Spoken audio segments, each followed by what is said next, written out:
premier thème, ce sont les relations entre l'économie et la sociologie telles que Bourdieu les envisageait. On verra qu'il est prudent dans cette critique de l'économie. Il s'appuie souvent sur des économistes comme une espèce de caution à ses propres théorisations, à ses propres analyses. Alors, deuxièmement, il sera question de ce qui me semble être le cœur de l'entreprise, à savoir la question de la révolution symbolique, qui est une révolution symbolique majeure de la modernité, qui est celle qui a fait passer des sociétés où domine une économie du don contre don,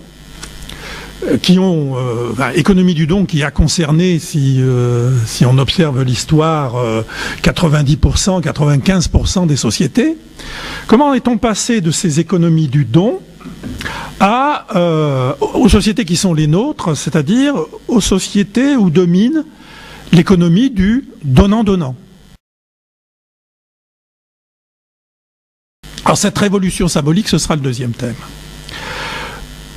Cette révolution symbolique, donc, nous a fait passer d'une économie du don à une économie économique, à un cosmos économique dans lequel règne la loi, le nomos, que l'on peut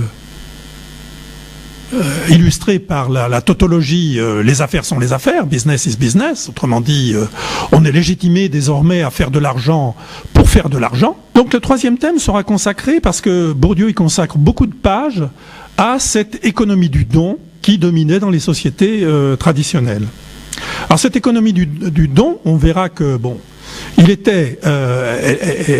avait le monopole des échanges dans les sociétés traditionnelles, mais dans nos sociétés modernes, elle continue d'exister évidemment dans des îlots comme la famille, le couple, etc.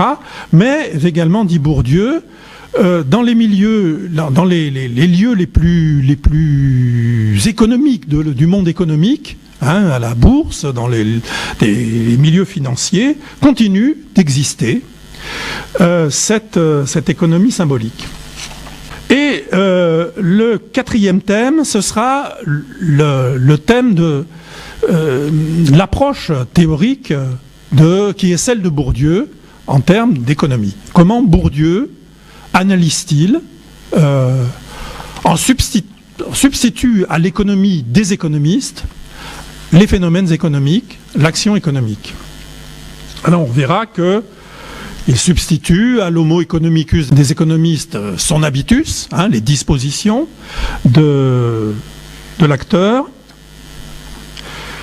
Il substitue au marché ce qu'il appelle le champ économique et ses sous-champs, et l'homologie entre le champ des producteurs et l'espace social, le champ des consommateurs.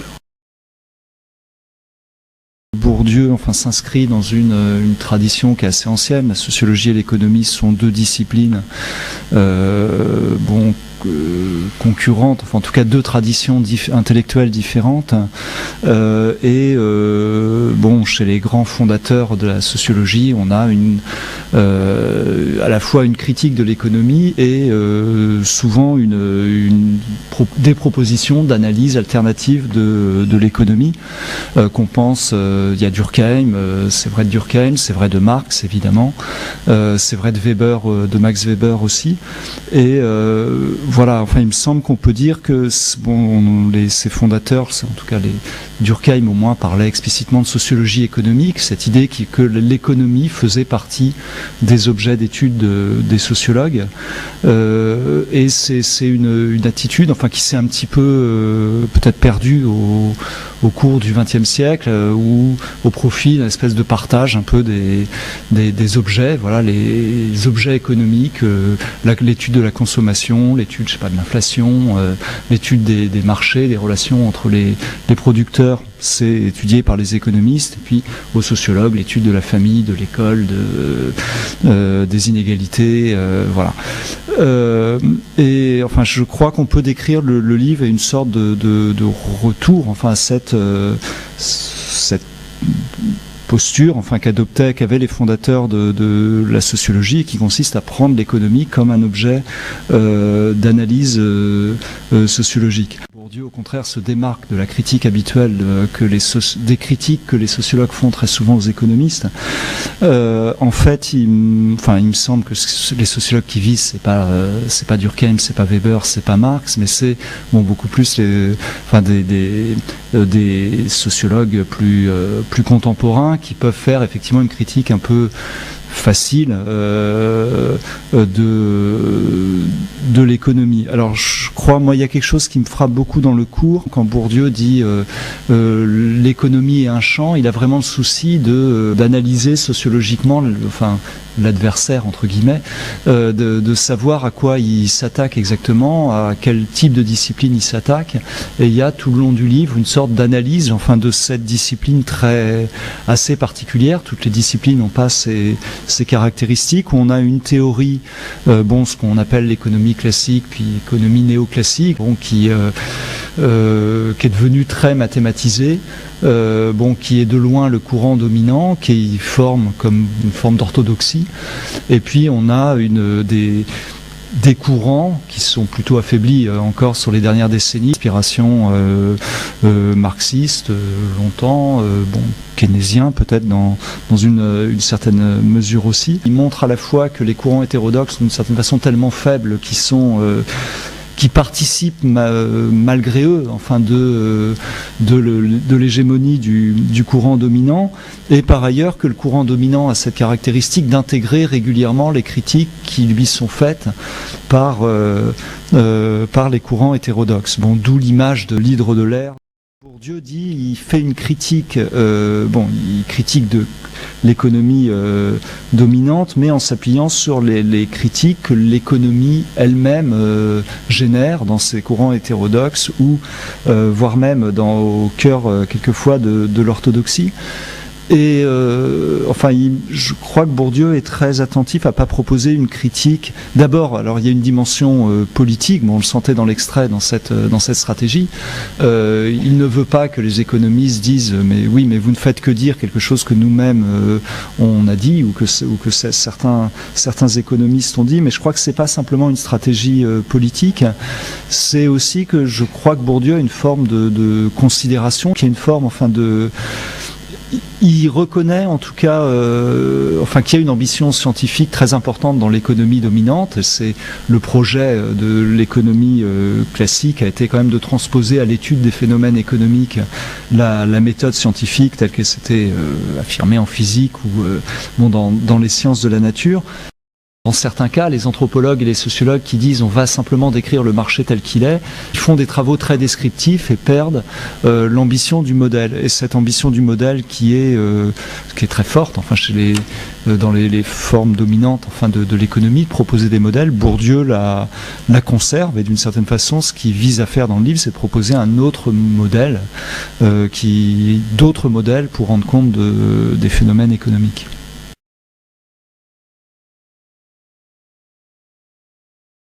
C'est un texte sur une erreur qui pour Bourdieu est l'erreur la plus funeste en sciences sociales, et dont les économistes seraient particulièrement, souffriraient particulièrement. C'est l'erreur qu'il appelle le scholastic fallacy, le scholastic bias.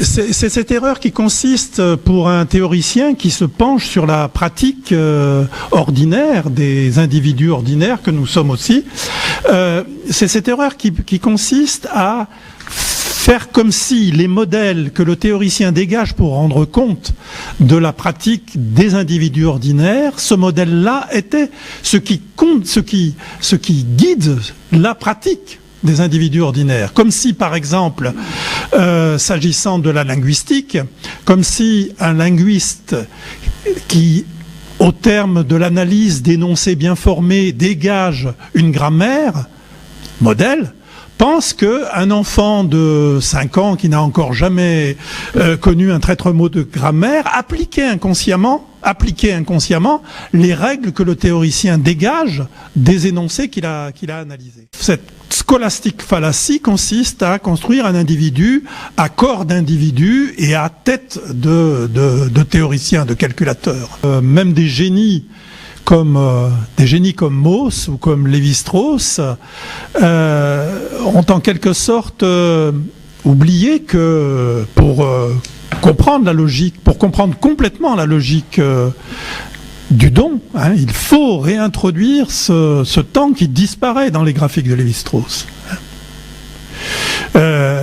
Bourdieu disait parfois, Lévi-Strauss a construit les structures élémentaires de la parenté, mais il ne se pose pas la question de savoir comment marier sa fille. Cette économie du don a laissé la place à une économie du donnant-donnant. Alors, cette révolution est une révolution symbolique. Cette révolution symbolique a littéralement révolutionné les manières de penser, au point que, d'ailleurs, il est difficile, comme dans toutes les révolutions symboliques, de retrouver ensuite l'état antérieur du monde, parce que nos catégories mentales ne sont, si la révolution symbolique a réussi, plus adaptées, plus étrangères aux réalités antérieures du monde. Oui, même si en fait c'est pas si simple de parler de cette révolution symbolique sur la base du cours, parce que c'est vrai que Bourdieu est très long parle beaucoup du don, mais il parle mais assez peu du passage de l'économie du don à l'économie, ce qu'il appelle l'économie du donnant-donnant pour faire voir, pour bien manifester l'opposition. L'économie du donnant-donnant, donc étant une économie qui présente presque toutes les caractéristiques inverses de l'économie du don. Il n'y a pas de temps, c'est du donnant-donnant. Alors, la phrase de Marcel Mauss que Bourdieu cite donc sur la grande vénérable révolution s'applique en fait dans Mauss parle de la civilisation romaine et grecque. Enfin, ce qu'il a en tête quand il parle du passage de l'économie du donnant-donnant, c'est alors d'une part ce qu'il a observé en Algérie, cette société traditionnelle brutalement à la faveur de la colonisation, brutalement confrontée à une économie capitaliste, aux demandes d'une économie capitaliste, et c'est aussi les analyses du début en fait du capitalisme en Europe, notamment les analyses qu'avait proposé Weber, qui cite, qu'il a toujours beaucoup cité dès ses textes en Algérie, et qui avec cette idée qu'au fond il observait en Algérie un petit peu des choses semblables à ce que Weber évoquait au sujet des débuts du capitalisme.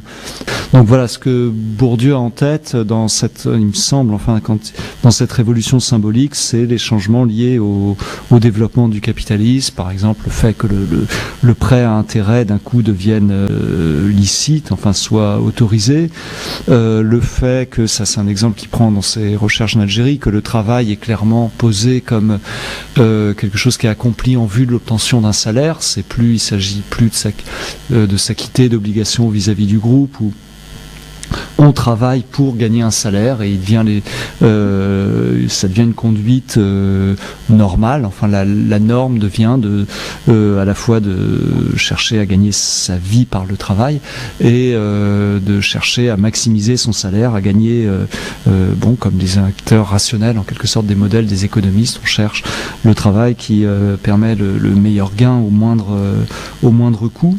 Il reprend aussi dans des analyses de Weber, l'idée qu'il y a un cosmos économique, comme dit Weber, qui se forme, c'est-à-dire un monde qui est proprement économique, où les agents sont autorisés à chercher simplement la maximisation de leur intérêt matériel, individuel, ou ça c'est une formule que Bourdieu utilise de temps en temps, la règle est la formule business is business, les affaires sont les affaires, c'est-à-dire qu'on peut se conduire en suivant simplement son intérêt économique sans prendre en compte les relations de famille, les attachements qu'on peut avoir, les interdits religieux aussi qui ont pu apparaître après les débuts du capitalisme comme un frein au déchaînement, enfin des conduites économiques rationnelles. Bourdieu oppose, ça c'est clair, l'économie du don à l'économie du donnant-donnant. C'est clair qu'il y a une dimension chronologique dans cette opposition, c'est-à-dire les sociétés traditionnelles auraient été dominées par l'économie du don et notre société serait dominée par l'économie du donnant-donnant. Donc c'est ce qui s'exprime dans l'image que Patrick citait des îlots et de l'océan. Bourdieu dit à un moment, voilà, l'économie du don, c'était l'océan des sociétés traditionnelles. Et dans nos sociétés, le don, c'est au mieux des îlots. Mais je pense que c'est quand même des îlots. Et je pense que cette idée est importante, c'est-à-dire Bourdieu se démarque beaucoup de certains ethnologues qui peuvent être portés à avoir une vision très enchantée des sociétés traditionnelles en disant voilà, c'était des sociétés un peu enchantées ou régies par le don, qui ignoraient l'intérêt brutal, etc. D'abord Bourdieu parle à plusieurs reprises du coût qu'a l'économie du don. C'est aussi terrible à vivre. Il y a des relations de pouvoir qui se jouent dans le don. Un don, c'est terrible parce que ça engage à terme. Il faut le rendre. Mais il faut pas le rendre n'importe comment. L'économie du donnant-donnant, évidemment, est beaucoup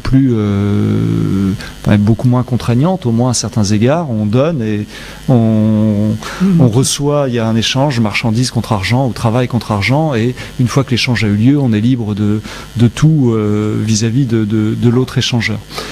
Donc il y a ça, et d'autre part, Bourdieu, je crois, il me semble, insiste beaucoup sur le fait que il y a le don survit dans notre société. Alors survit dans des îlots.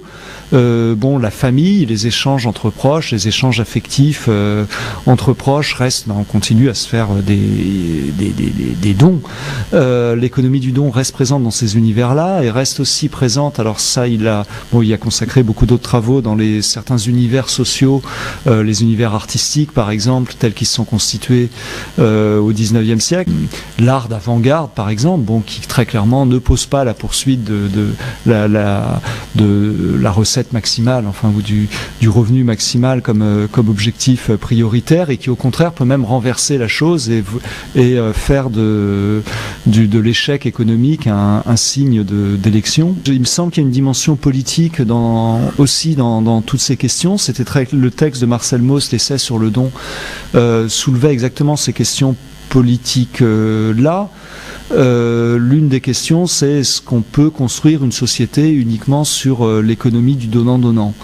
Et je crois qu'il y a plusieurs points dans les analyses de Bourdieu qui suggèrent que non, en fait, que l'économie du don alors à la fois reste toujours présente, y compris au cœur même de l'économie la plus économique, que le don est présent. Le don est par ailleurs présent dans ces îlots qu'il évoque et qui sont les théories de l'art pour l'art, les univers artistiques. C'est une analyse qui a été développée, qui a été reprise assez largement par Bourdieu, qu'il se développe aussi. C'est aussi une réaction au développement de la littérature industrielle, de l'art, des formes d'art de masse déjà. Et puis il y a ces mécanismes même économiques. Bourdieu le mentionne dans le cours à un moment, parle de la protection sociale, par exemple, de l'impôt qui opère une redistribution et qui participe d'une économie qui est peut-être pas exactement l'économie du don. La protection sociale, les prestations sociales, c'est pas véritablement un don, mais c'est pas non plus une économie du donnant-donnant. On est dans autre chose. On va passer maintenant au quatrième thème, celui des propositions de Bourdieu en matière d'anthropologie économique. Comment comment à l'économie mainstream, avec ses concepts d'acteurs rationnels maximisant l'intérêt, avec ses concepts de marché, avec ses concepts d'équilibre général, comment à l'économie et à ces concepts, Bourdieu oppose une sociologie économique, une anthropologie économique, en y important les concepts qui ont fait le succès théorique de son modèle, c'est-à-dire les concepts d'habitus et les concepts de champ. L'homo economicus se voit substituer un agent historicisé, socialisé. Inversement, du côté du marché, le marché des économistes, Bourdieu cherche à y substituer un champ économique, des sous-champs économiques et une homologie entre le champ des producteurs et le champ des consommateurs. Julien, tu peux en dire quelques mots. Bourdieu a développé le concept de champ particulièrement à partir du début des années 70 et l'a fait un peu de deux manières, à la fois à travers des développements théoriques. Dans le cours précédent qui avait été édité, le cours de sociologie générale, il proposait beaucoup de développements théoriques sur qu'est-ce qu'un champ, comment fonctionne un champ de façon générale. Et puis parallèlement, il a fait beaucoup de travaux empiriques, enfin de recherche empirique sur des champs particuliers, avec l'idée à chaque fois d'essayer de comprendre leur singularité. Il a travaillé évidemment sur le champ littéraire, la littérature, sur le champ artistique, d'une autre manière sur le champ religieux. Dans les années 80, il fait un article par exemple un très long article sur l'épiscopat français. Sur le champ juridique, il développe plusieurs textes dans les années 80. Et c'est vrai le champ économique, il s'y était il n'avait jamais essayé d'étendre systématiquement cette notion de champ à l'économie. Et il me semble que c'est l'un des objectifs qui se donne dans ces leçons, c'est-à-dire d'analyser donc l'économie, les objets habituels des économistes avec sa notion à lui de champ. Donc il y voit un univers autonome, donc ça rejoint le thème les affaires sont les affaires, et il analyse comme un lieu de lutte, alors en fait principalement entre des firmes, c'est ça il me semble en tête dans les leçons là sur le champ économique. On a des firmes qui sont en lutte dans un champ, des firmes qui sont inégalement dotées des différentes formes de capital, donc d'abord de capital économique. Il y a d'autres types de capitaux qui ont aussi des effets dans le champ économique. Le capital symbolique, par exemple, à travers l'ancienneté d'une marque, par exemple, c'est un capital symbolique. La réputation d'une entreprise, c'est du capital symbolique. Il y a des formes de capital social aussi. Le pouvoir sur l'État aussi, ça il insiste beaucoup sur le fait que, en tout cas sur certains marché, pour employer le pouvoir qu'ont les firmes d'agir sur l'État et par exemple d'obtenir des mesures en leur faveur et un capital très important et parfois déterminant. Voilà, donc ce concept de champ, il me semble que l'un des objectifs du cours, c'est de l'étendre à l'économie et de fait, d'ailleurs, il a publié quelques années plus tard un article qui est très concentré, beaucoup plus que le cours, qui est intitulé Le champ économique et qui vise à développer cette notion. Il réfléchit sur la notion de marché et je crois que ça peut intéresser. Moi je trouve que c'est vraiment des passages intéressants où il remarque qu'au fond cette notion de marché, on l'utilise tous, elle est passée totalement dans le vocabulaire courant. Les économistes bien sûr l'utilisent, mais c'est très difficile de définir ce qu'on appelle marché, c'est des choses très très différentes. Il signale notamment que le marché, ça désigne à la fois des mécanismes abstraits quand les économistes parlent du marché pur et parfait, par exemple, quand on parle de l'économie de marché, quand très souvent les responsables politiques aujourd'hui invoquent les mécanismes du marché. C'est un espèce de marché abstrait. Et puis à l'autre opposé, si on veut, il y a ces emplois très concrets du marché où on désigne un lieu, la place du marché, le marché. voilà, le marché, le terme même de marché a des sens très très différents. Et Bourdieu pense que très souvent, les économistes d'abord, mais aussi d'autres agents que les économistes, font des espèces de court-circuit, c'est-à-dire emploient un mot, disent des choses de l'un des marchés qui, dans le meilleur des cas, ne sont vraies que pour le marché entendu dans un autre sens. Donc il y a une réflexion critique sur ce terme. Et il fait cette remarque à la fois un peu, qui est un petit peu méchante à l'égard des économistes, mais il cite des exemples, dont notamment un Jean Tirole, qui était déjà un économiste très important à l'époque, et qui est depuis devenu un prix Nobel français d'économie, il y a 2-3 ans, donc il l'a obtenu. Et Tirole, il cite un passage de Tirole, assez drôle à certains égards, où Tirole explique qu'il a besoin du concept de marché, mais où il avoue qu'il n'est pas capable d'en donner une définition, de définir en fait ce dont il parle. Et donc il y a cette réflexion critique sur la notion de marché, et il va donc, la notion de champ, effectivement, il l'a fait intervenir contre cette notion de marché.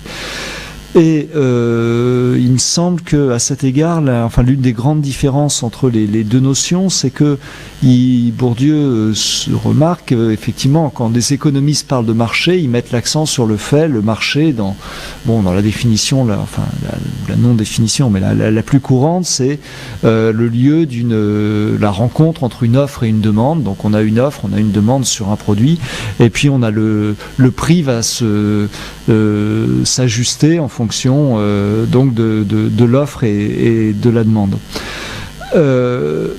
Donc l'accent est mis sur la relation entre les producteurs, ceux qui font l'offre, et les consommateurs, ceux qui sont à l'origine de la demande, et la relation entre ces deux groupes et entre chacun de ces groupes et le prix. Et à travers la notion de chance, que Bourdieu entend mettre l'accent sur le fait que dans ces phénomènes, ce qui est plus important ce qui est à ses yeux le plus important, c'est la relation entre les producteurs eux-mêmes. Il considère que il argumente l'idée que ce que fait une firme est beaucoup moins déterminé par la demande des consommateurs, par la demande des clients, que ce qui est souvent d'ailleurs très fortement méconnu, ou connu de façon très abstraite par des études statistiques dont l'apport est limité. Que ce qui est déterminant, c'est beaucoup moins la demande, les besoins des consommateurs, la demande des consommateurs, que ce que produisent, que de se démarquer, que par rapport aux autres firmes, aux firmes concurrentes. Et qu'il va jusqu'à défendre l'idée, c'est là qu'intervient la notion d'homologie, que en fait on a un espace des producteurs d'un côté et puis on a un espace des consommateurs de l'autre, et que si évidemment il y a une relation entre les deux espaces, elle s'opère presque par accident. C'est-à-dire que les différents producteurs en viennent presque par accident. Ils se déterminent d'abord par rapport à leurs concurrents, et c'est presque par accident qu'ils en viennent à produire pour des consommateurs différents. Et il y a un exemple il développe beaucoup l'exemple de la maison individuelle sur lequel il avait travaillé dans les années 80. Il y a un autre exemple qui est peut-être plus rapide à donner, et qui est il a proposé quelques années après ce cours un livre sur le journalisme, un petit livre sur la télévision, qui est sans doute son livre le plus connu et le plus diffusé, et qui en tout cas le plus été traduit aussi à l'étranger. Et c'est je crois qu'on peut c'est son analyse du journalisme était je crois c'est un bel exemple en tout cas de ce qu'il dit sur le champ économique, c'est-à-dire qu'on a des firmes en concurrence qui vont se déterminer les unes par rapport aux autres. Il y a beaucoup de remarques qu'il fait. Par exemple, il remarque que contrairement à ce que postulent les économistes, les entreprises sont rarement sur le marché des consommateurs, sont beaucoup moins concurrentes directement que les économistes le suggèrent. Et par exemple, c'est vrai, si on a en tête TF1 et Arte, elles sont toutes les deux sur le marché de la télévision, diraient les économistes, mais elles sont très peu, objectivement, elles sont très peu concurrentes. Le public de TF1 est très peu le public d'Arte. La zone de recouvrement est pas inexistante, mais elle est faible. Et donc on n'est pas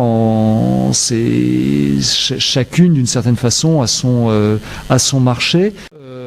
Ce que je voulais donc juste souligner, c'était comment donc cette notion de champ était proposée contre la notion de marché des économistes.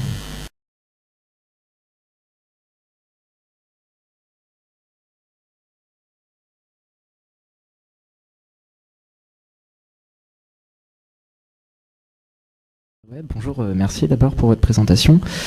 J'aurais deux questions. Quand vous parlez du concept de révolution symbolique, ça me fait énormément penser à l'œuvre de la grande transformation de Karl Polanyi. Et du coup, je me demandais, est-ce qu'il y a une influence de Karl Polanyi sur Bourdieu ? Bourdieu, à ma connaissance, cite rarement la grande transformation, en tout cas au sujet de la révolution symbolique. Ce qu'il cite souvent, c'est un aspect qui est dans la grande transformation, c'est que la contribution de l'État à l'apparition des marchés nationaux, par exemple, des marchés internationaux, le mercantilisme, etc.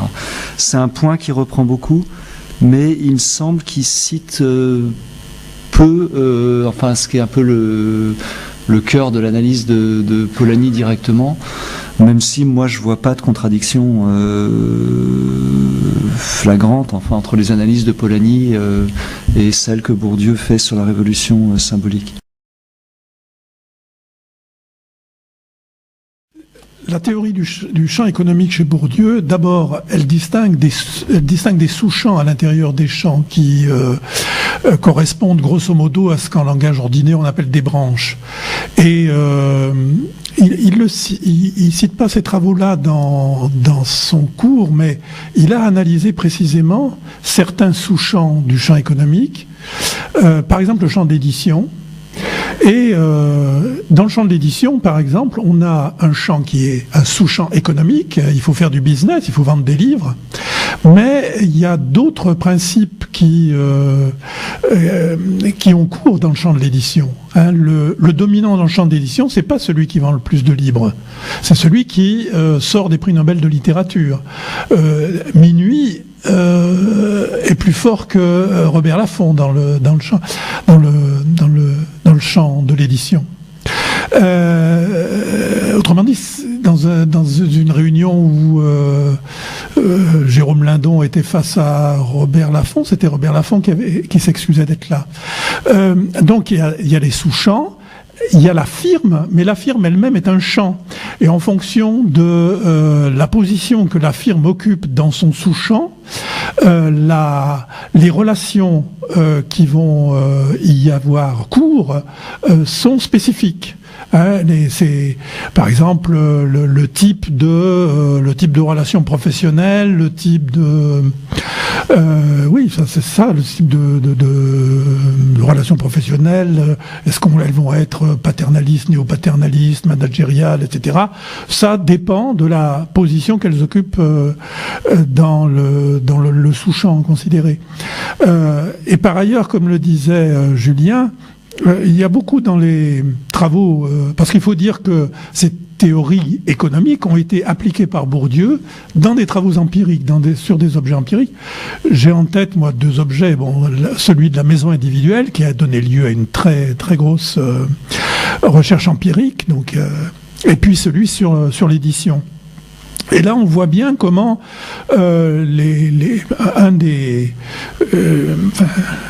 un des objectifs des firmes les plus puissantes, par exemple, c'est d'obtenir, par exemple, des autorités politiques, des institutions de marché qui leur sont favorables. Donc ce thème-là est très, très présent dans la sociologie de Bourdieu.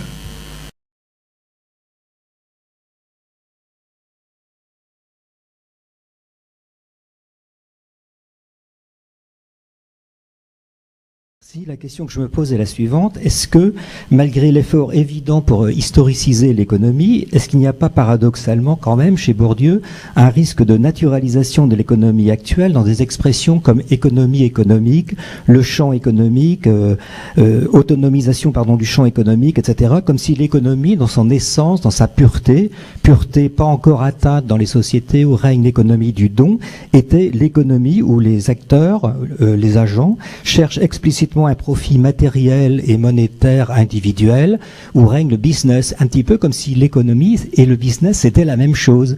Mais on pourrait très bien, politiquement notamment, être réticent à cette assimilation de l'économie en soi, dans l'absolu, dans sa pureté enfin trouvée dans le système actuel, et le business. Il y a d'autres peut-être formes d'économie qu'on peut envisager pour l'avenir qui ne reposent pas sur cette idéologie du business où chacun cherche son profit individuel, monétaire, etc. Du genre ? Une économie socialiste, par exemple.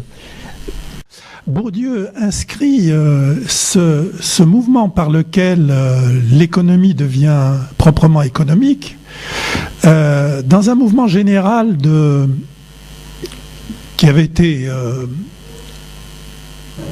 annoncé par Durkheim notamment, un mouvement général de différenciation par lequel progressivement les sphères d'activité s'autonomisent, les sphères d'activité humaines s'autonomisent, se désintriquent les unes par rapport aux autres,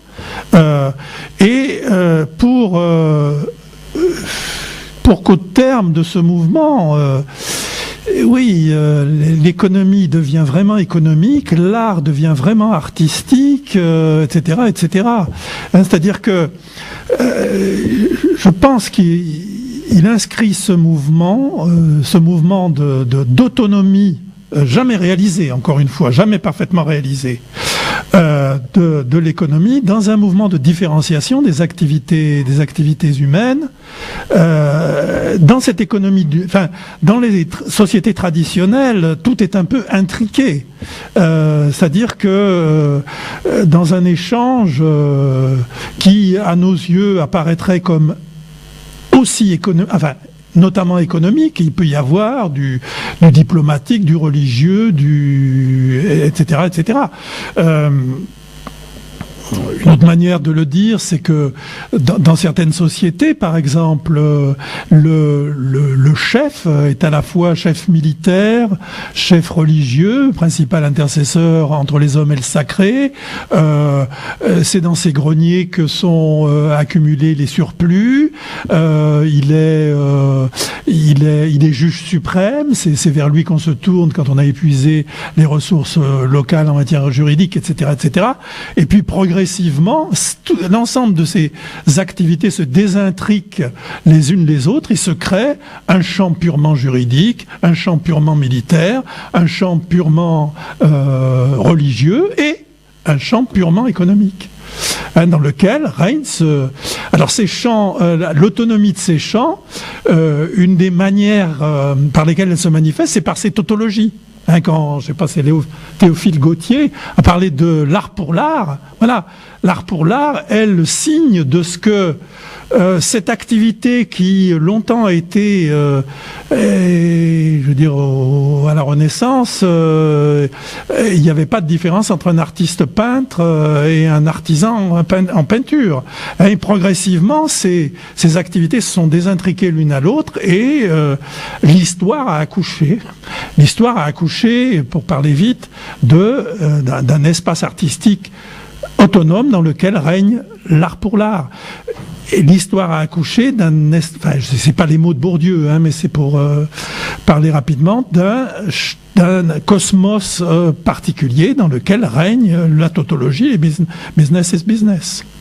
Alors sur les aspects normatifs, est-ce qu'il n'y a pas un au-delà de cette économie économique ? Je sais pas. Je sais pas ce que Bourdieu en a dit. Oui, dans ce que tu viens de dire, on voit bien, me semble-t-il, la difficulté. C'est comment nommer l'économie avant l'économie. Si on regarde le mot économie, c'est que ça ressemblait à quelque chose d'économique qui était lié à d'autres activités religieuses, sacrées, etc. Mais effectivement, on peut dire que c'est un anachronisme. Mais dans l'anthropologie économique, c'est une discipline qui existe. On peut dire que c'est un anachronisme contrôlé, qu'on essaie de contrôler. Mais en fait, le problème que vous posez, c'est un problème de désignation. C'est comment nommer l'art avant l'art, nommer l'économie avant l'économie, nommer, etc. Si vous avez une solution, je vois qu'il y a un certain nombre de chercheurs qui seraient preneurs.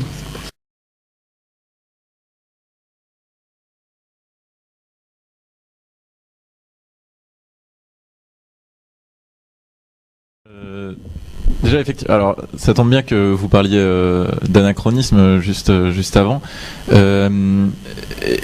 Effectivement, vous avez évoqué au début l'opportunité de sortir cet ouvrage à ce moment-là. Effectivement, la sociologie de Bourdieu, c'est un sport de combat, et c'est sûr que je parle notamment du début de votre intervention et de l'ouvrage, du coup, plutôt sur le côté critique de l'économie que fait Bourdieu. Et j'aimerais vous poser potentiellement la question de la date de péremption de cette critique. Parce que l'économie orthodoxe dont vous avez parlé, que Bourdieu critique, qui est difficile à nommer, mais disons néoclassique, marginaliste, fortement marqué par l'école de Chicago, la nouvelle économie classique et tout ce qui en a suivi, elle est très fortement critiquée par des sociologues et par des économistes hétérodoxes, mais malheureusement, parfois avec une méconnaissance de ce qu'est le champ économique orthodoxe aujourd'hui.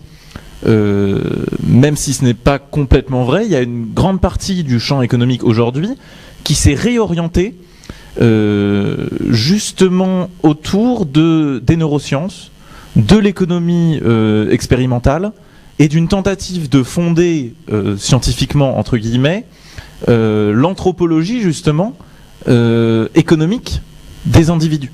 Oui, alors c'est sûr que l'ouvrage, enfin le cours, date d'une époque, d'une trentaine d'années, donc d'une époque où n'existait pas par exemple des choses comme la neuroéconomie. Hein. Cela dit, il y avait déjà de l'économie expérimentale, des gens comme Tversky et Kahneman, etc., etc. Hein. Mais je pense que